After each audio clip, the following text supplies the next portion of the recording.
Hey everybody, welcome back to my channel. I'm Sean, this is Southern Audacity, and today I'm going to show you how I stitched this embroidery design onto this quilted heirloom blanket.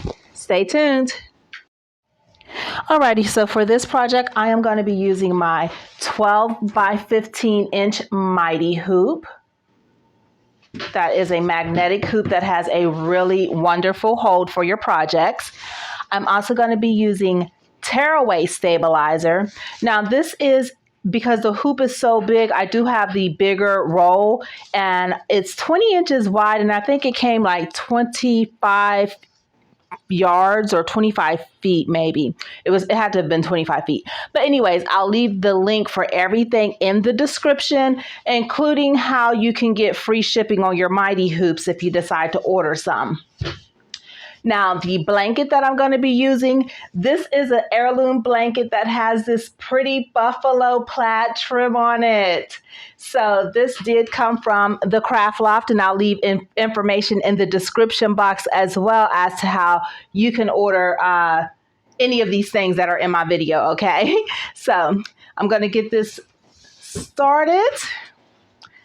And I always have to remember, because today I'm going to be using the bai, I want to make sure that this faces towards me when I have the blanket on the machine. So really, I'm going to turn it around because of the way I'm going to be hooping it. And then I want to make sure that this little lip or whatever you call it is going inside on the right hand side. So I just have to do some things in my mind to make sure that I have everything in the correct orientation, or else I'll be unhooping everything. Now I'm just gonna measure enough so that there's a little extra, but not too much. And I'm gonna turn this over like so. Now, I kept going back and forth in my mind with, do I want to put it straight on the bottom, like just going up and down, or do I want to put it in at an angle? And I am going to put this in at an angle as far as where the design is going to go. So this is the center, just about the center right there. I'll be able to see it a little bit better once everything is actually hoops, but I just want to make sure I center it so that it's balanced. It's a bigger design, so it will be up higher, but I do want to make sure that it's balanced as far as where it's sitting in proportion to the borders. Now, with this blanket, I do want to make sure that I have this as the back side, because it does have the black trim that goes over the white on the back, but this is also the side of the blanket that the tag is on. There's a tag somewhere. Yeah, the tag is right there. So I'm going to make sure that that is like that.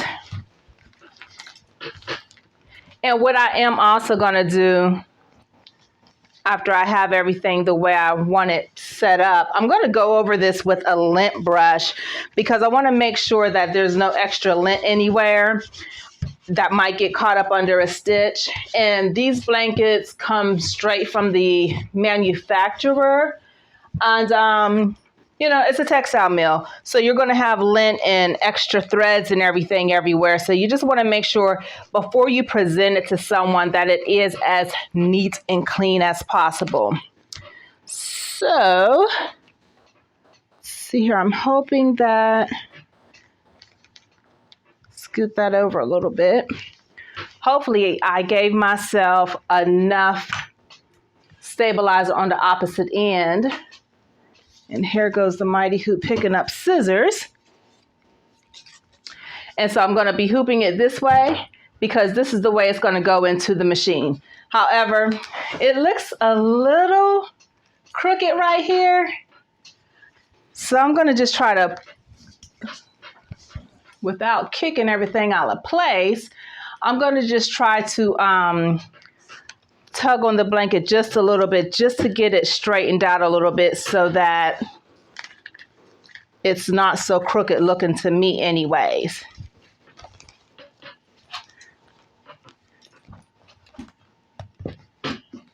So I'll get this straightened out and I'll meet you at the machine. Okay, so this is the Bai Mirror 1501. It is a 15 needle embroidery machine. And I am going to start with a full bobbin, and I will change this bobbin at least once. I already have my design loaded to the machine. And so let me grab my blanket that was on the hoop. And to keep the blanket from dragging on the floor, I'm going to use this little stool to sit it on. And when I said earlier that I try to make sure this little lip is in the right orientation, it's this here part right here that I'm talking about. I hope that that is showing up. But I want to make sure that that is on the right hand side, because with this machine, that part goes in. And this part that's going to be sticking up, you can either just let it drape over the top or fold it over and pin it so that it doesn't come back into the stitch field. And I think I'm going to pin it just to be safe. Okay, so I just pinned it right here just to make sure that it doesn't flop out. And I am going to get this bad boy loaded. Just tuck that down a little bit to make sure it doesn't get caught up. And I'm just lifting everything behind it just to make sure that nothing is getting stuck. And the hoop will lock into place so that it's not coming out. And then I am going to go through and trace the design to make sure that it does sit in the right position on the blanket. Okay, so before I get started with this part, I know somebody is going to ask me what's up with these here bottles. These are Arizona iced tea bottles that I cut the bottoms out and put over it, poked a hole into the lid so that I could pull my thread up. And it is because for some reason, my threads kept getting crisscrossed over each other. And so it was getting on my nerves. I don't know if it was because of the thread itself or if I don't have the tension right, but I honestly don't feel like it's a machine issue, because I know other people who have this same machine and they don't have this problem. But we all use different threads. We use different tension settings or whatnot. So eventually, hopefully, I won't need to keep them up there. But this is what's working for me right now, because I don't have time to be playing around trying to figure out how I could keep the threads from crisscrossing when the tension and everything looks good on the designs. So had to clear the air on that just to let you all know. But let's see here.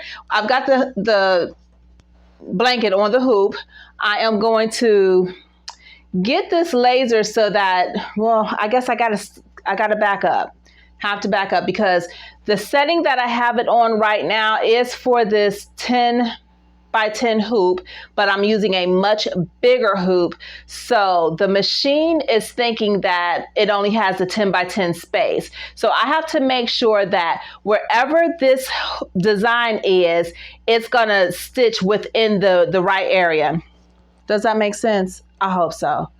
If not, please forgive me. It's been a long time. So let's just go ahead and trace and see if that works. No, I need to push it back up this way a little bit. Got to bring it back this way. So, see here. Let's try that and see if that works. And I'm keeping my eye on that red dot.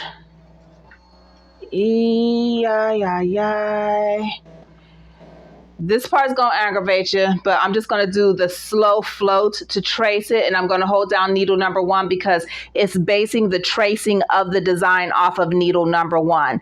So by holding it down, I'll be able to see exactly where within this blanket it's going to actually stitch.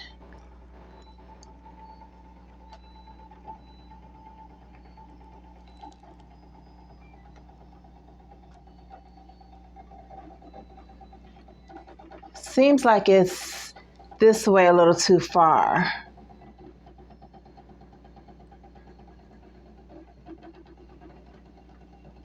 Yeah, I feel like I needed to go that way just a little bit.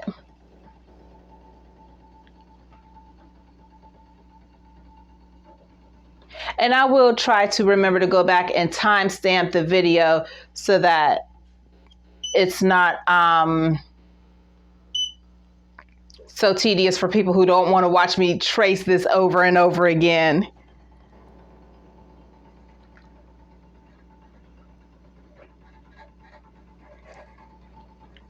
And I'm just literally trying to see where at the lowest point it is before it shifts over. So about right there.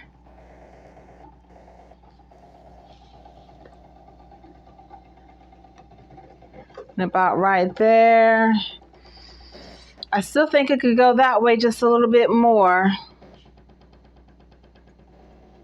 And I don't want to sit it on the biggest hoop setting because just in case I go too far out of bounds, it'll think that it's on the biggest hoop, but this frame is not as big as my biggest hoop. Okay, let's do this one more time. This should do it.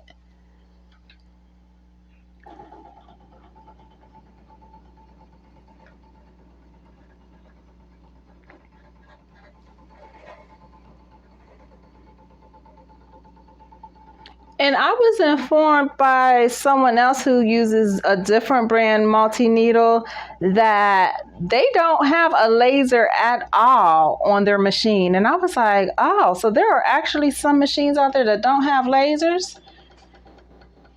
Ooh, I don't know how you're doing it. Because when I burn this one out, I'm going to be in trouble. I think this will work. We're going to find out.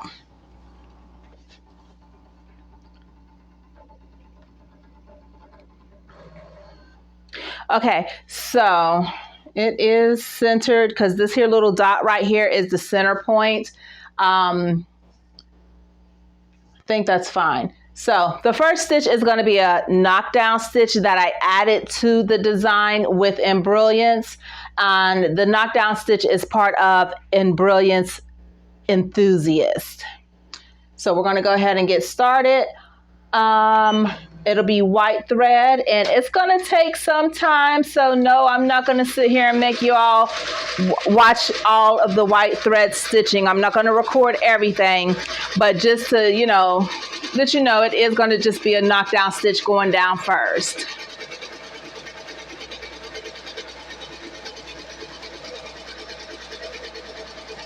And I'll let that go ahead and stitch through and I'll be back. So now it's stitching color number 2, which is that shadow effect on the outside of the gingerbread people. And you can tell that the knockdown stitch is there. It's just really, it's just white thread that goes down as a background to keep the design stitches a lot neater looking. It's truly not necessary for this type of blanket. I just started doing knockdown stitches with my other blankets and I kind of like the way it looks with like that little outline of white thread on the background. So I like the way it looks. So I do it with them now. But it's just going to keep on stitching.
and just a FYI, I am running this machine at 600 stitches per minute. I am not running at max speed as far as how fast the machine is running right now. I do have it slowed down to 600 for no particular reason.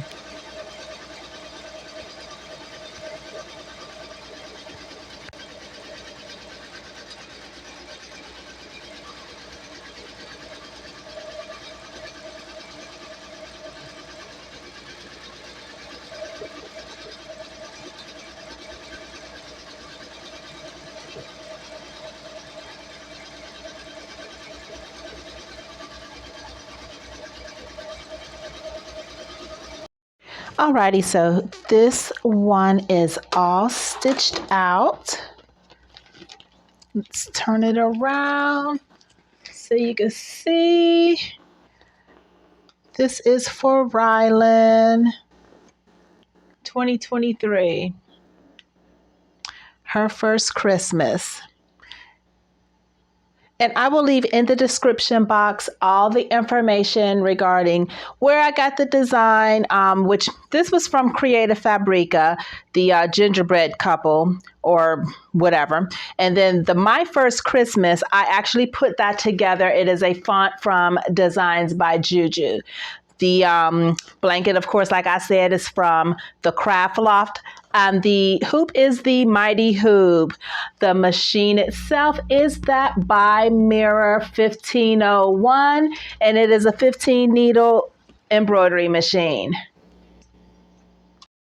Alrighty, so that is it. Tell me how you think about it, what you think about it. If you have any questions or if you have any comments, leave them down in the comment box. I will put as much information in the description box that I can remember to put in there. But until next time, please like, share, subscribe, hit that notification bell, and keep taking care of yourselves.